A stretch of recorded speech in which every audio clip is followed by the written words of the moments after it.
Ah, mes amis, bonne nouvelle pour la France. Les enfants de CE1 savent maintenant à peu près additionner et soustraire. Enfin, mieux qu'avant. Oui, tenez-vous bien. Dans ce beau pays qui se targue de la finesse de son esprit critique, de l'excellence de son école et de son rang parmi les nations éclairées, on vient d'apprendre qu'on est passé de 57 à 62,2% de marmots qui savent faire des additions. La révolution pédagogique est en marche. Mais attendez, parce que le ministère a les chiffres précis. Ils ont calculé que les enfants savent additionner et soustraire. C'est beau comme une déclaration de victoire. Regardez comme ils progressent. Ah oui.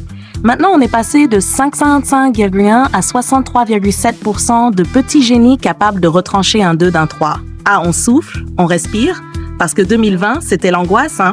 2 gamins sur 3 qui peinaient à finir leur opération sans se perdre dans les soustractions. Vous savez, ce genre de drame insoutenable qui faisait frémir jusque dans les hautes sphères de l'éducation nationale. Évidemment, ça n'empêchera pas les élèves d'oublier leur table dès qu'ils sortiront de l'école. Parce que c'est bien connu, en France, on apprend juste pour l'examen, pas pour la vie. Mais ne soyons pas chagrins, car pendant qu'un élève sur 3 ne sait toujours pas additionner 3 pommes et 2 poires, le ministère, lui, additionne les communiqués de victoire. D'ailleurs, peut-être qu'ils ont appliqué la fameuse méthode « plus on répète, plus ça fait vrai ».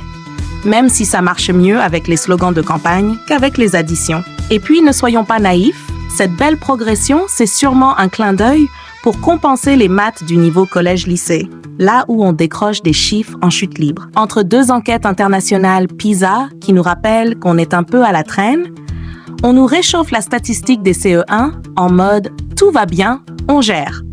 Alors, rendez-vous l'an prochain, même heure, même ministère, pour un nouveau record. 64,9% de petits champions de la soustraction. Ah, ce sera à se pâmer. Mais si un jour on les note aussi sur la division, je vous le dis, on n'est pas prêt d'en sortir.